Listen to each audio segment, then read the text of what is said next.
assumption natin. Si Pere, meron siyang equipment. Ang value ng equipment, 100. Ngayon, siyempre yung equipment na yan, ganun yung accumulated depreciation, 60,000. So therefore, ang kanyang book value ay 40.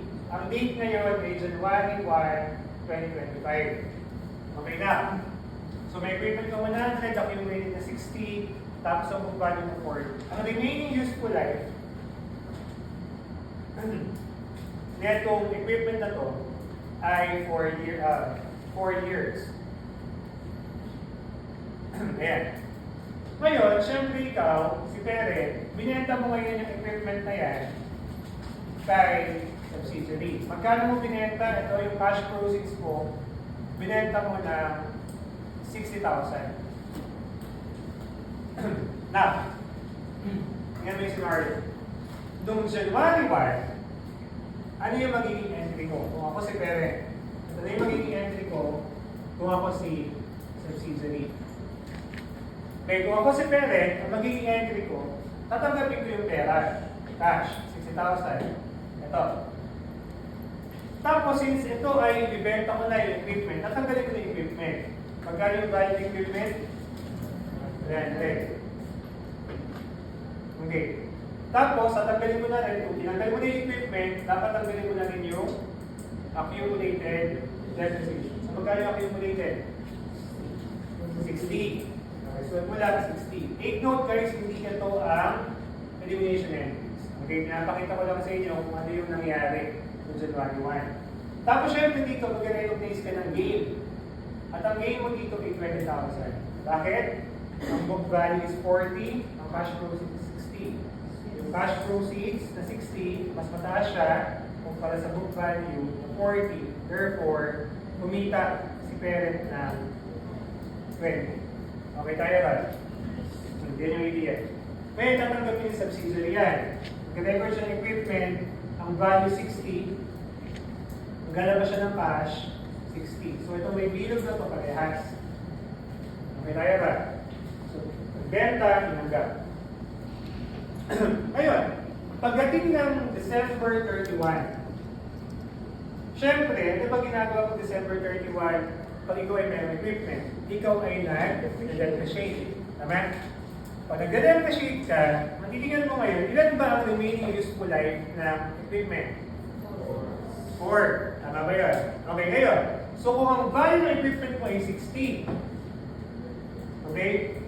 4 years yung useful life. So syempre pag nag-compute ka ng depreciation, 60 divided by 4. Magkano? 15. So therefore, ito, mag-record ka ng depreciation expense, 15, credit mo accumulated depreciation, 15. Tapos na. Tapos na yung operation. Ngayon, ikaw yung accountant, ikaw yung gagawa ng consolidated financial statement. And then therefore, alam mo na dapat na yan yung nangyari kay parent at kay subsidiary. Okay, gagawa ka ng elimination entry. Okay, so yung elimination entry mo. Okay. Now, ang objective mo sa elimination entry, ibalik yung value ng equipment. As if parang walang bentahan na nangyari kay parent at kay subsidiary. Magkano ba ang value ng equipment kung walang sale? 100. Pero pansin mo to, natanggal yung equipment, to 0 na, tama? Pero nagdagan na, so magkano ba yung equipment bago mag-consolidate? 60, tama? Ngayon, ilan yung dapat mong idagdag para maging 100? 40. So yun yung elimination entry. Yun yung rule mo. Ang rule mo, dapat ibalik ko sa dating value, o yung tinatawag na original value, yung equipment. Okay? So, lalagay mo, debit, dadagdagan mo, 40,000 equipment. Okay tayo ba?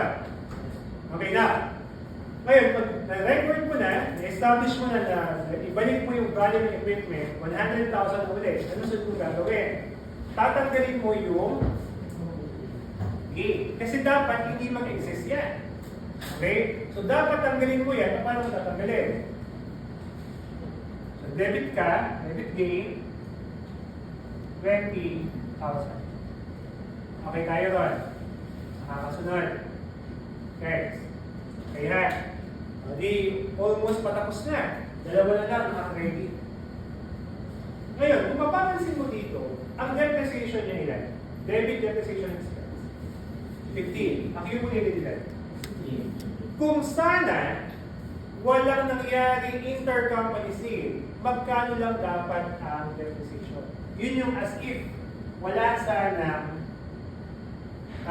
intercompany sale. Magkano lang dapat yung depreciation? So, kumpili natin. Kung walang depreciation, ito yung book value niya. Tama? So, 40 divided by 4, magkano lalabas?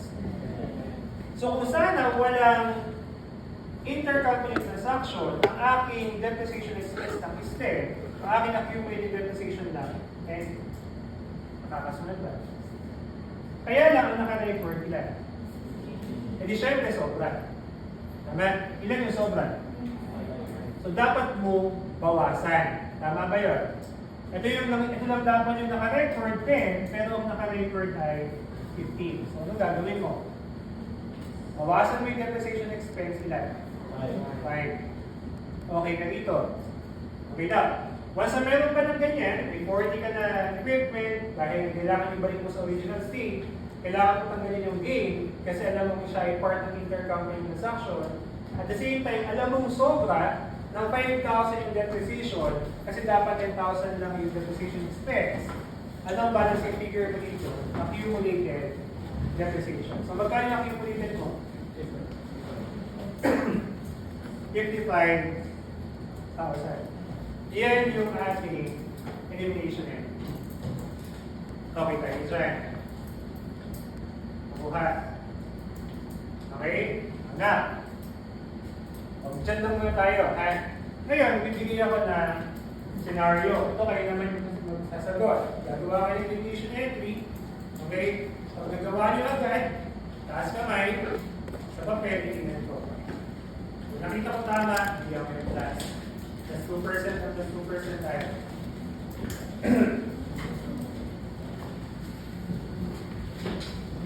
Bibigyan ako ng tatlong case.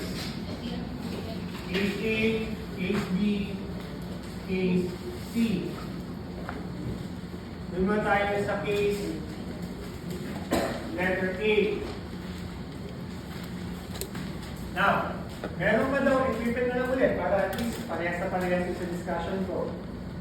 May equipment ka, tapos may accumulated depreciation. Okay? Meron bang book value, remaining useful life, tapos meron bang cash proceeds. Ayan. Lahat ng information na kailangan ninyo, nandito sa board. Ang objective nyo lang,